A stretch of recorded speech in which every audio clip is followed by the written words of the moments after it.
My amplified unit, wake up, get amplified. Drop those delts, bulge those biceps, and tear up those triceps. Let's get it rocking. Let's go, red team, go! Smackdown 10/28/22. There was no damn way you weren't getting a review on this show. It's gonna be the tale of two tapes. We're filming this in two different locations. First, in studio. Because this segment, to start the show, these segments with an S, the first 42 minutes of the show were so fucking epic. There was no way BC could do this without it being face to camera. I had to do this in front of the camera. That's how good these segments were to start the show, with the Bloodline and the return to Smackdown of Roman Reigns. The rest of the show, you're still going to get a review, but it's going to be BC out in the world, audio format only. So we're going to collide those worlds together, and you guys will be presented a full review at some point. And that point is right now. If you're watching it now, there you go. Now is the time we dropped onto the subscription boxes. But the sun isn't even close to coming out yet, and BC is filming this portion of the review. In a few hours, hopefully I can get out the rest of the review, edit it, put it up to you guys. Maybe I can throw it over to my assistant, Sasha. She can fucking do that a little bit faster. I mean, she's got her work cut out for her, but maybe she could cut that up for BC a little bit quicker, and hopefully this gets out to you guys at a reasonable time. Everybody that tuned into last night's live stream, it was supposed to be a regular video. I was pressed for time yesterday as well. It turned into a live stream. Dave, Mealy, and so many of you guys dropping banger bombs and throwing BC coffee and showing that love and support like only my amplified unit knows how to do, because we badass. To all you guys, thank you. You guys fucking rock. You guys make live streams so much fun. And it's because of you guys there'll be more in the future. But damn, that support. That was such a fun live stream. And Smackdown started. We were still live on the air on the tube. So I missed the first few minutes of the match. Sami and Solo versus the Brawling Brutes. But guys, so the rest of the show we're going to do an audio format only. But BC had to be live in front of the camera right now talking about these opening segments. That's how good they were. I cannot tell you the emotions, the feelings I had while watching the Bloodline in that promo. It was almost like an SNL skit where they're doing a skit live on NBC, late night, right? It's Saturday Night Live. They're all trying to be serious so they can put on their best performance and fulfill their commitments with the skit, right? Make sure the skit goes off as planned. But it's so outrageous. It's so funny that the characters start to laugh. And you, on the surface, you say you don't want them laughing because it ruins the skit, right? How are we going to take it seriously if the actors aren't even fucking being serious? They're laughing, right? Now, in pro wrestling, never in any circumstance did BC think that you would give me a segment, say that they're going to laugh because it's so outrageously funny and they just can't keep from laughing. Is that going to be acceptable, BC? There's no way under the sun, on solid soil, that BC would say that that's acceptable. I couldn't personally think of any exception to the rule. You never laugh during a serious segment. Even if there's supposed to be a little bit of comedy, because Sami brings that. You don't totally break character. Everybody broke character in that segment last night, and BC was there for it. I was 1,000,000,000% on board. I was laughing with them. It was fucking unbelievably amazing. And for BC to use those type of words, I don't use them lightly. I only use them when they should be used. This is awesome. You'll never hear me chant that unless something is actually awesome. Not good, not really good, not even great. That was unbelievably amazing what BC witnessed last night. Breaking character. Jay couldn't even stare at the hard cam. He needed to turn around. Roman says, no, turn around. I need you here. I need you right here. I could not believe everybody was breaking character because it was so funny. That's what Sami Zayn. Sami Zayn is on cloud 9 3/4 right now. Fuck cloud 9. He's about to be on his own cloud. He's about to be on cloud 10. That's how high the meteoric rise of Sami Zayn is. JR9 said something in last night's live stream. JR9 said, what if it wouldn't be Cody? What if it was Sami Zayn somehow to take the title? And JR9, if you told me that just 3 weeks ago, I probably would have said, JR9, what happened? You done falling on your dome piece a couple, 2-3 times too many times. But JR9, after you said that, I started to think, well, Sami's in a position that could happen. As long as you give something solid to Cody and you make him say face and he still gets some big situation down the line, I might be down with Sami being the one. But you'd have to do it perfectly. Absolutely flawless if Sami's the one to take a title off of Roman. Because I think we all agree it has to be Cody. But damn, after last night, and to see how over this guy is, and to see how he can jump, serious, comedy, everybody is going to hang on everything he does. Yeah, he can carry a championship for sure. I can't believe that segment went off the way it did. Everybody broke character, laughing, when a lot of times it should have been really serious. And they just couldn't help it. And it reminded me of SNL. And what I mean by that is sometimes when the actors start to laugh at their own jokes, it actually makes everybody else crack up even more. And we start being more invested into the skit than we originally were. Some of the best SNL skits ever is when the actors themselves start cracking up because the skit that they're performing is so fucking hilarious. It's out of the box. It's out of the normalcy of any relevancy that would be considered fucking standard comedy. That's the best shit. And that's what they did last night. What am I even talking about? If you didn't watch the show, you're saying, BC, you're fucking praising this segment. What the fuck was it? Well, we started off with Sami Zayn and Solo Sikoa of the Bloodline taking on the Brawling Brutes, Butch and Holland. Now, not Sheamus. Sheamus requested time off. He was granted that. He was written off TV last week after getting his arm shattered. And the reason, guys, is because he's getting married. He's getting married to his beautiful fiancée, Isabella. And we don't know if he's going to come back for Survivor Series or if they're going to hold him off until a surprise entrant at the Royal Rumble. We discussed this a little bit on the live stream yesterday. But all the best to Sheamus, man. Congratulations. So this was just Butch and Holland. There was not a third member of the Brawling Brutes last night. Now, after massive turmoil within the ranks of the Bloodline, more specifically Sami Zayn and Jey Uso, of course, Butch is able to hit the awe-inspiring, ultra-devastating Fruit Roll-Up. Oh, that Fruit Roll-Up is back better than ever under the guise of Triple H, man. I thought Paul Levesque was going to do away with it. It's coming back strong. Jared and I are going to have to hit those statistics double time, man. At least the 24/7 championship bullshit has been halted, at least for the time being. But damn, the Fruit Roll-Ups are coming back. Butch defeats Sami Zayn via that roll-up. Now, there was the distraction with Jey Uso, of course, so people are going to say no harm, no foul, but it's still a roll-up. It's still a really good wrestler like Sami Zayn. I never like seeing that. Post-match, the Bloodline begins to crack at the seams. The implosion, however, is short-lived as the Tribal Chief's music cascades throughout the arena. And I mean, they hit it at the right note where the crowd stands up and you just hear an audible, oh! Like it's a family feud. The Bloodline is imploding. And here comes fucking Daddy Reigns. Papa's coming down that aisle, and you see everybody just get scared shitless.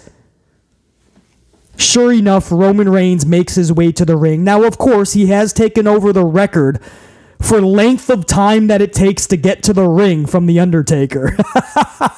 Ever since The Undertaker's been gone, Roman now holds the new record for how long it takes his ass to get from the curtain to the ring.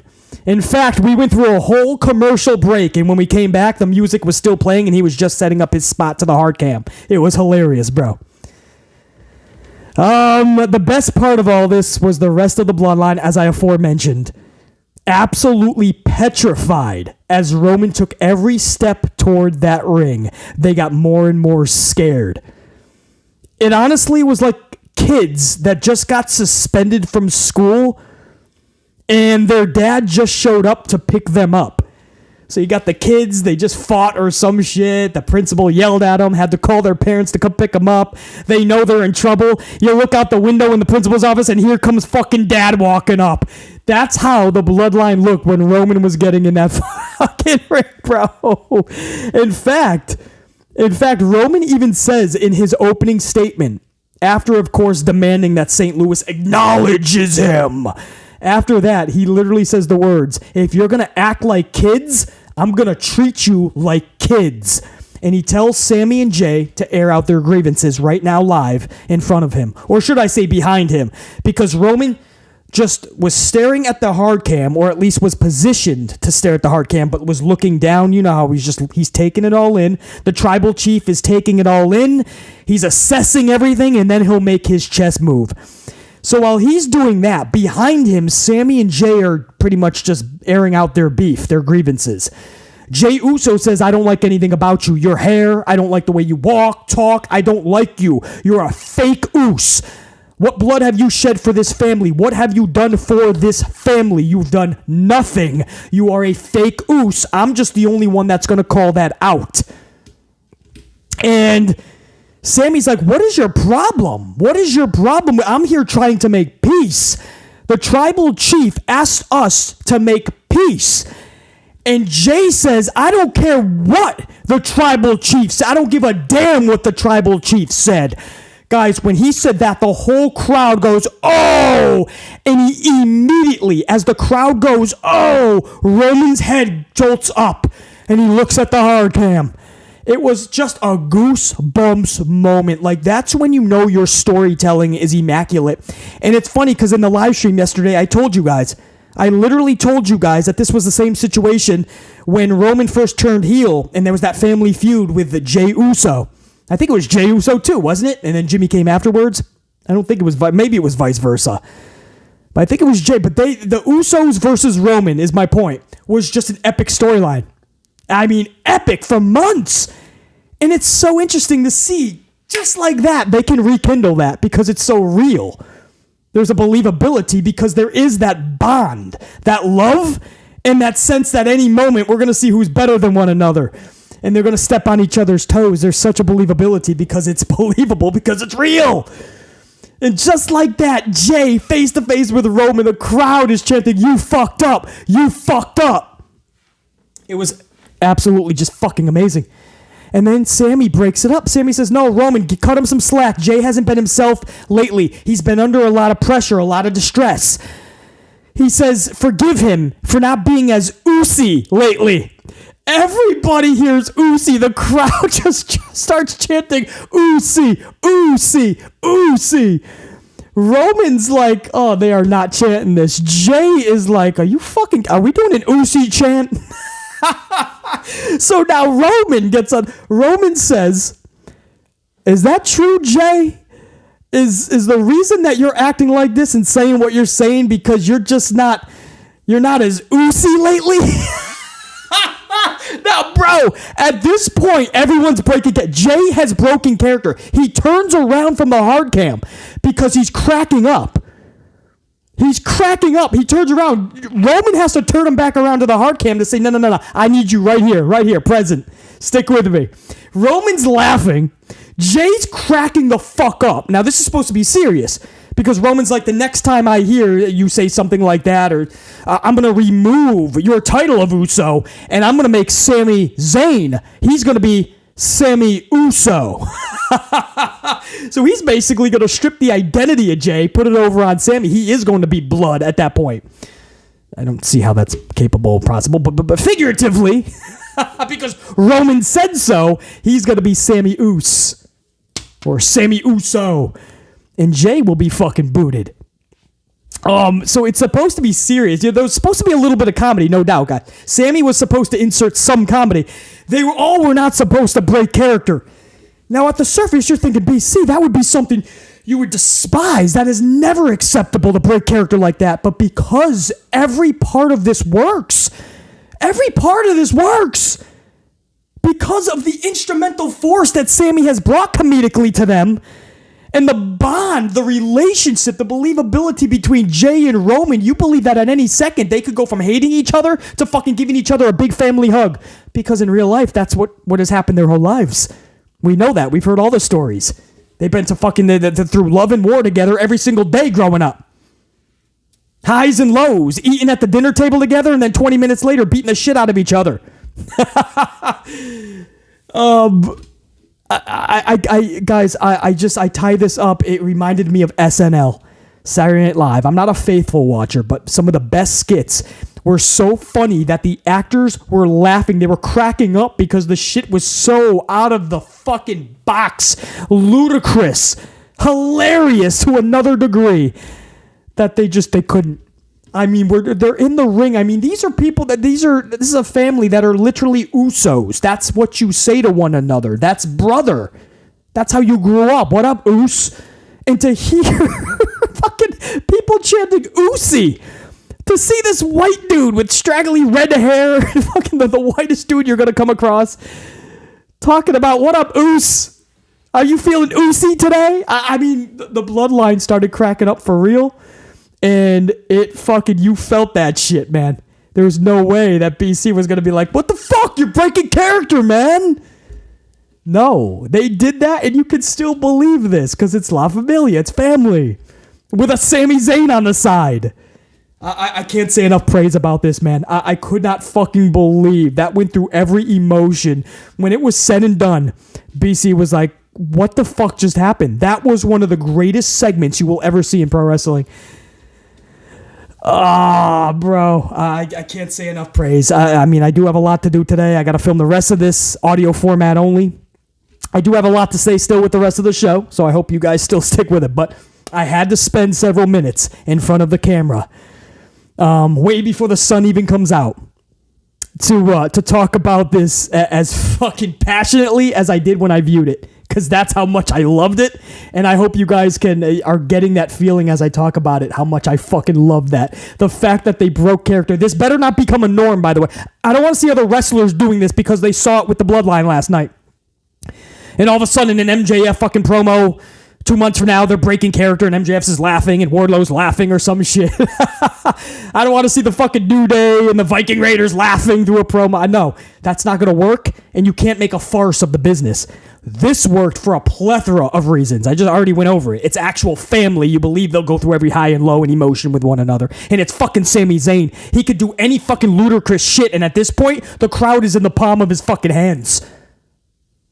It all just works so beautifully, and it was something that, man, it was just live TV. Anything could happen, and these motherfucking performers could not keep a straight face because it was so stupid. Sami Zayn is so fucking great in his role that he had all of the performers breaking character and the crowd in the palm of his hands, and BC amplified, loving every fucking second of it. The Bloodline right now, Sami Zayn, they're on cloud 9 and 3/4. Sami Zayn is on his own fucking cloud, possibly cloud 10. I'm gonna go get a nice big fucking coffee. Hopefully there's a coffee shop opening up soon, and then I'm gonna cut the rest of this review out in the world, audio format only, man. Wow, if you did not see this promo, do yourself a favor. After this review, go back and check it out. Thank me later. A little longer than a few minutes later. What's up, Amp Unit? It's been a few hours since I last recorded that opening Bloodline segment of Smackdown, and I'm still cracking up just thinking about Sami Uso. Sami Uso! Sami Zayn, how funny he was to absolutely break down everybody's character started to break up. Because that's how funny Sami Uso is. Sami Zayn. I gotta say, I'm already saying Sami Uso. That's how, it's one thing to be funny. It's one thing to deliver comedy. But to deliver your lines so hilariously that everybody you're working with even starts to crack up, that's on some straight SNL shit. Which is some of the funniest people in the world on that show. Man, here we are just a few hours later, and I'm still laughing at that shit. But we still have to go over the rest of the show. It's not going to take too long. I'm out in the world, and BC's got a lot to take care of this weekend. And speaking of the rest of the weekend, keep an eye out on the channel. Over the next 24 hours, I'm going to deliver a special Sasha Banks Naomi video from the start of this turmoil to what looks like to be their return to WWE within the next few weeks, possibly Boston, Massachusetts, for the post-Thanksgiving Survivor Series, big pay-per-view, premium live event. So how did we get to the point that they had to walk out? How did we get to the point where they're about to return? And everybody trying to bring them down and tear up their name and make it look like they just went into business for themselves and walked out because they're so toxic. Not so fast. BC's going to drop a very insightful and very amplified, factual, truthful video on Sasha and Naomi in the next 24 hours. The real story behind it. Anyway, that's still to come. Right now, we're going to go over the rest of this show because, believe it or not, there was more to talk about than just the Bloodline. Now, if you're looking for more entertainment, more intrigue on this show, it was pretty much the Bloodline and that was it. You'd have to wait the rest of the show to get the Bray Wyatt segment, which ended the show. And that's the only other time where I'm pretty sure we all felt any type of intrigue, any type of captivation with something. So at least with the Bloodline, it was comedy. With Bray, it was much more serious. But believe it or not, there was a middle part of the show. You probably already forgot it, and I don't blame you. If you didn't watch the show, I'm going to go over that whole middle right now. The New Day! It's a new day, yes it is. And you know the sad truth, as much as we love Xavier and we love Kofi, it's not really a new day for them. It's the same tag team BS, man. At some point, you guys are not going to want to hear this. But this isn't a channel to give you what you want to hear. There's 1,000 other wrestling channels. You can go to them and get what you want to hear and feel good about the way you view wrestling. But on this channel, we have to talk about the truth. That's the only way we can help make wrestling better, which is my ultimate goal. So, if we're in the realm of truth, Xavier and Kofi need to break up and just find different identities, find different roles, find different characters, do something different, make us go, hey, it really is a new day for Xavier. Hey, it really is a new day for Kofi. Because whether Big E ever does come back, and I really hope he does, but with that injury, it doesn't look like he's going to be able to. They opted against the surgery, hoping it would heal correctly, and it already did not. So there's been a lot of speed bumps, a lot of roadblocks. Usually when that happens, where that fracture was, around that C1, all of that, where it was, and the difficulty in the rehab. Many athletes will tell you they were never able to come back. Many people, human beings, will tell you they were never the same after. So we hope Big E can return to the ring one day. But that's secondary. The fact that he's walking again, the fact that he's in good spirits, that takes top priority. But whether Big E comes back in the future or not, you're just going to insert him 2-3 years from now into the New Day? Are we going to go the next 2, 3, 5, 10 years with Xavier and Kofi as the New Day? It's ran its course. I've been saying this for over 2 years, it seems like. And then they kind of do something different. Xavier will win a King of the Ring tournament or some shit. Call himself king. Kofi hit a wild ride, a stride of momentum you don't usually see in pro wrestling, and he ended up capturing the world championship just to be demolished by I think it was Brock Lesnar in 8 seconds. But there was glimpses here and there that they went their own way. And then when Vince ran out of anything and the steam wore off, they were just brought right back together. And I just don't know if we're going to play this game all the time. When Marty Jannetty and Shawn Michaels went their different ways, they stayed that way. If something didn't work, they tried new shit. You know, if this was just the same feeling we got with the New Day, then that's fine. When they first started, they hit a stride of momentum and really carried velocity because they were hilarious. Their segments were pretty funny. Obviously good in the ring. So we were on board, man. It was something different. I don't know. The New Day comes down to the ring, and I cannot be instantly, I just become 36% more bored. And by the first 2 minutes of a New Day match, I am now 71% bored. And if you want to put them in there with the maximum male models, then I'm 116% bored. Because the truth is, I am fucking mind-boggled that the maximum male models are still a thing under Triple H, under Paul Levesque. I understand it's not as high as a circus as the 24/7 championship, and that's not gone totally. At live events, Paul Levesque is keeping that alive. So don't be too shocked if in the future you see more of the 24/7 title. But this isn't in the league of that. That's in a league of its own for what type of circus the 24/7 shit is. But the maximum male models are clearly never going to get over. LA Knight, who's actually really good on the mic, in the ring, as a character, as a figure, as a presence, and he couldn't even do anything for him. Maxine is going to try to help him? It's just a shit gimmick. You're no better than having Duke the Dumpster Droese. Anybody remember that? How about the Sultan? Anybody remember the Sultan? You gonna have Juan Pablo Montoya? The Doc? Isaac Yankem? DDS? I don't know where they're going with this gimmick. New Day defeats the maximum male models. Midnight Hour. Xavier pins Mansoor. Mansoor is his name! I'm surprised they're still a thing under Triple H, man. BC, give it time. People are slowly getting their names back. Nikki Cross just got hurt. Okay, I'll give it time. You're right. You can't just totally fucking, I guess, burn everything in one fucking night. You'll have nothing left to come back to. I understand. So I'll give it more time.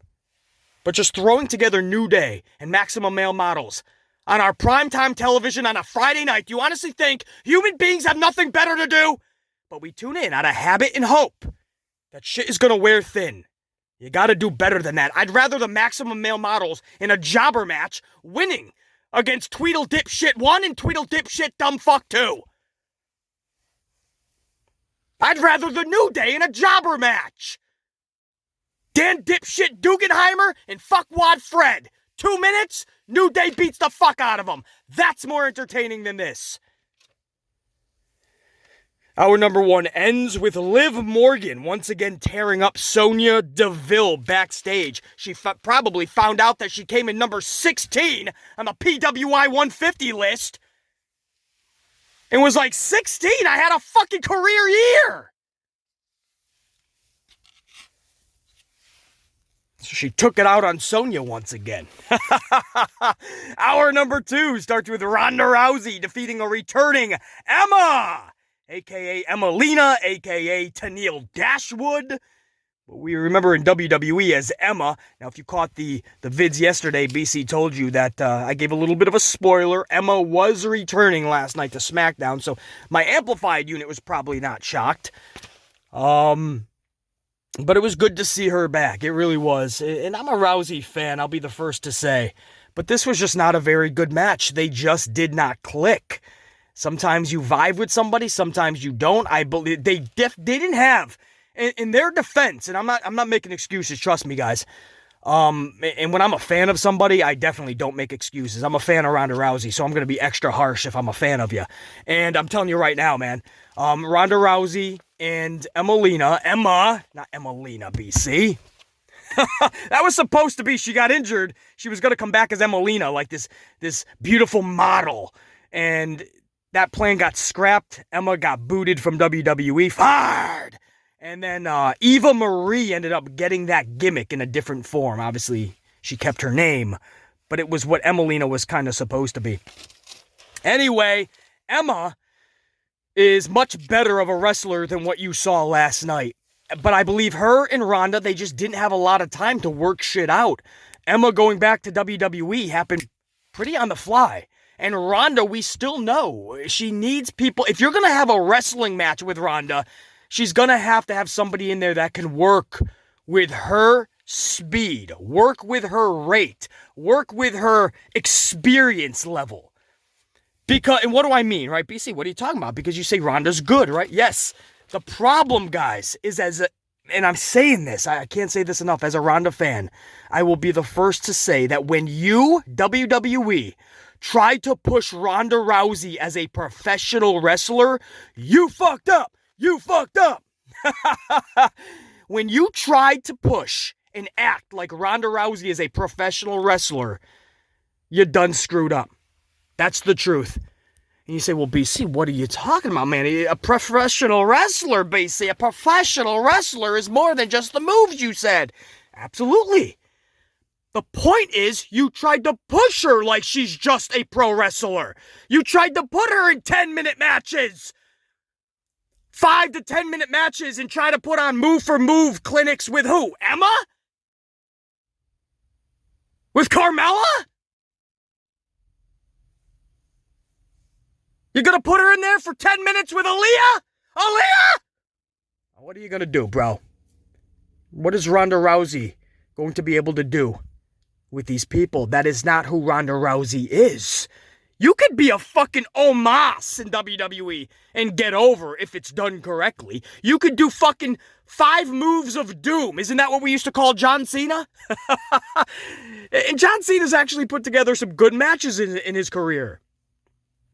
Or is he the 3 moves of doom? I don't fucking know. The point is, you could put a big boot up, a clothesline, a big boot, 3 punches, and a leg drop. That's all what Hulk Hogan's shtick was growing up. And Hulk Hogan was more over than any other wrestler I could imagine at the time. But they're trying to have Ronda go out there and just be pro wrestler and get away from who she truly is, which is a badass motherfucker to the core. Like Ronda Rousey, the whole appeal to her when she came to WWE is, oh man, locker room instantly on notice. Ronda is gonna light this bitch up. Now, you can't just feed everybody to Ronda. That does nothing for Ronda or the division, actually. It's going to make people go, oh, Ronda's stale. Now, look what happened to Roman Reigns when you feed people. But I'm saying if you did this correctly, everybody can actually benefit. Even the roster that's getting beat, you can find victory and defeat if everything is being booked correctly. They never gave a shit to give an ounce of energy or time to doing that. So now, in the process, nobody got built up because of Ronda, and Ronda doesn't look good! Even with a championship, you could drench her with 10 titles. Bayley recently said she wants more titles for the women's division. Well, you can put 10 new titles, put them all around Ronda, and it ain't gonna do shit. Because the truth is, Ronda should not be booked, or perceived, or pushed as just, and I quote, a pro wrestler. She should be booked as one of the most badass females still on the planet. Whether that's true or not, that's fine. Basically, she lost against Misha Tate and this and that, and basically she's no longer that aura. Doesn't matter. It's your job to make that aura alive. Keep it alive. That prestige. Put it on her name. Perception is reality. She needs to fuck ladies up, and the way that you gain the advantage in a match with Ronda is you gotta get uber creative. She doesn't look like a badass anymore. She has lame promos, getting a little better maybe because she gets to talk shit, which is what she's always should have been able to do. So she's much better as a heel. She should have always been. Instead, Vince McMahon drenched her with a fucking smile and told her, go out there. You can never smile enough, kid. That's what Vince used to tell all his wrestlers. That's a quote that we've heard from many wrestlers. Rocky Maivia. Remember that? Yeah, The Rock, Dwayne Johnson, just told that story the other day. How Vince told him, you can never smile enough. He told Raquel Gonzalez that just recently. Raquel Rodriguez, whatever the fuck they want to call her these days outside of NXT. You can never smile enough. The fans will eat it up. No, yeah. We fucking ate it up and we shit it out. And what do you do when you shit it out? You flush it. You don't want to see that shit again. As a Ronda fan, it is a fucking crime how they booked Ronda Rousey since the beginning. You know, ever since Becky Lynch got her fucking nose busted up by Nia Jax due to absolute carelessness, recklessness, negligence, and Becky was put out of that match with Ronda, man, even Ronda has never been the same. Becky was never the same. Ronda was never the same. Nia Jax fucking literally ruined 2 fucking careers thus far. Up next, Hit Row versus Shinsuke Nakamura. Oh, no. Hit Row and Shinsuke. My bad. And I forgot to tell you guys that, man. I got that info 20 minutes before I went live last night. Shinsuke was going to be the partner of Hit Row so they could try to even the odds up against LDF. And Hit Row and Shinsuke defeated LDF. Now, I'm not a fan of multi-man schmaz matches. You guys know that. But it was actually a good little match with, not surprisingly, a lot of action. Shinsuke scores the ultimate W after hitting Kinshasa. This is great for Hit Row and Shinsuke. I mean, especially Shinsuke. He needs a W just about as bad as anybody else on that roster, but 10 times more. So this is big for especially Shinsuke. Hit Row gets some shine. But to watch LDF already dropping matches on Smackdown and Zelina Vega standing in the corner of LDF looking directly at Santos Escobar and thinking, damn, we suck.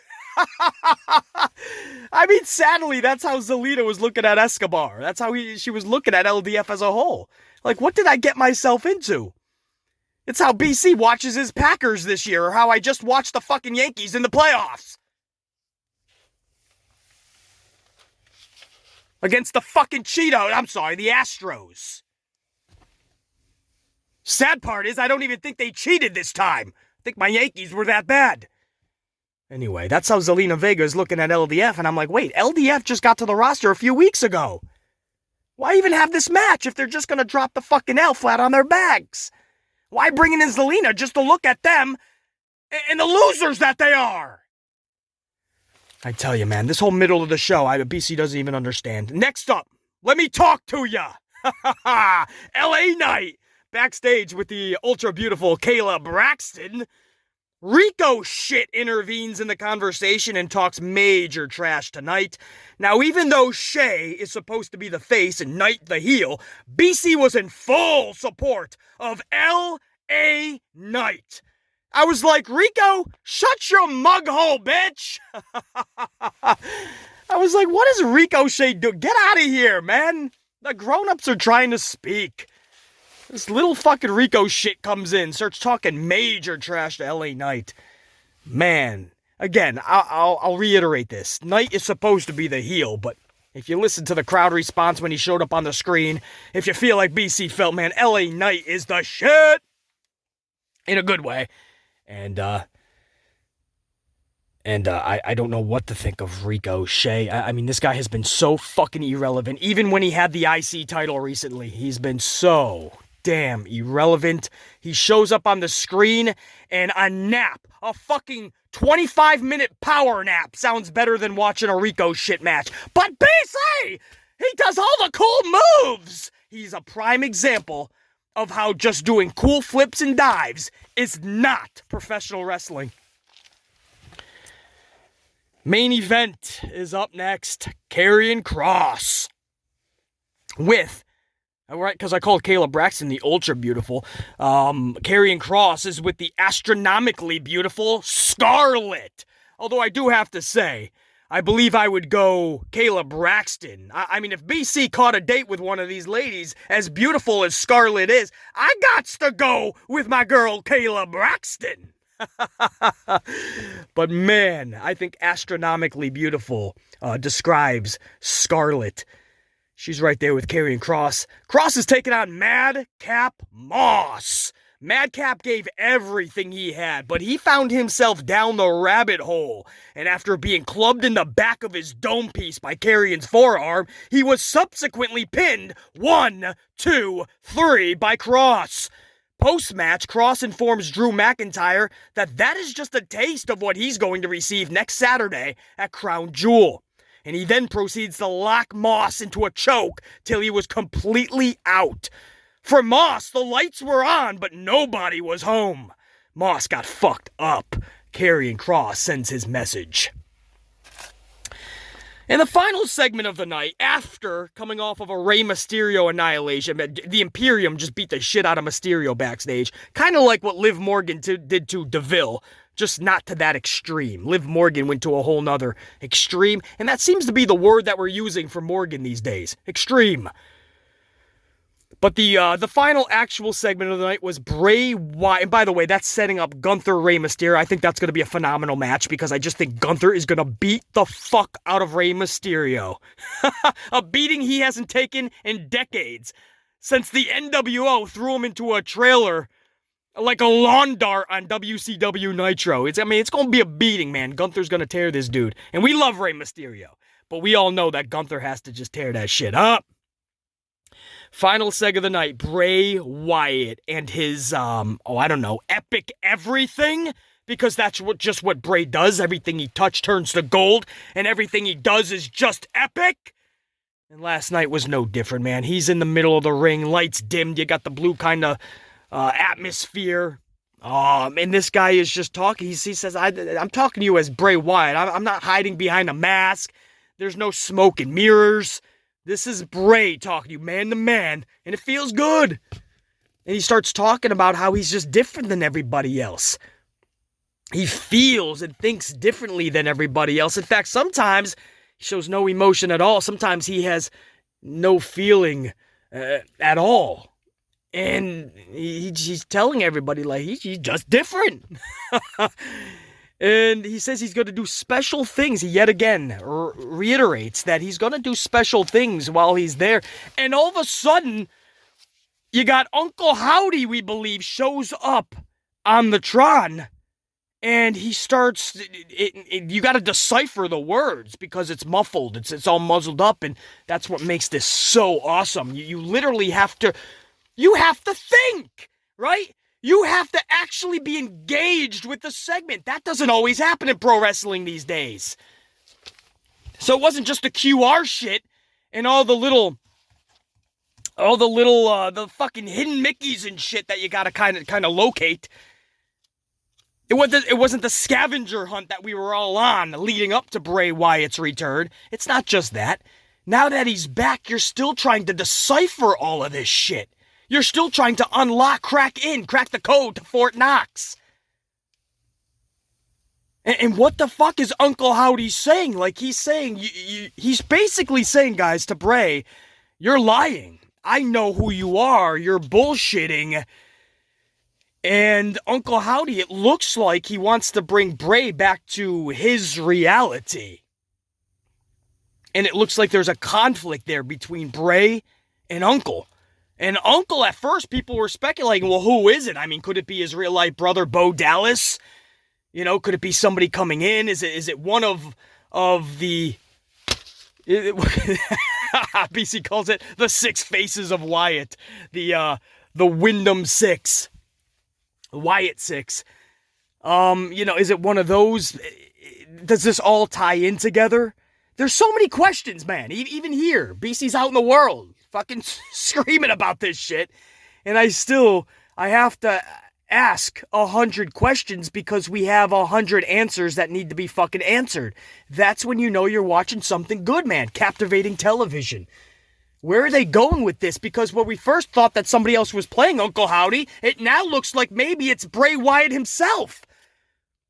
Like, he told us this is Bray coming to you without a mask on, no smoke and mirrors. Uncle Howdy looks to be the smoke and mirrors, the mask.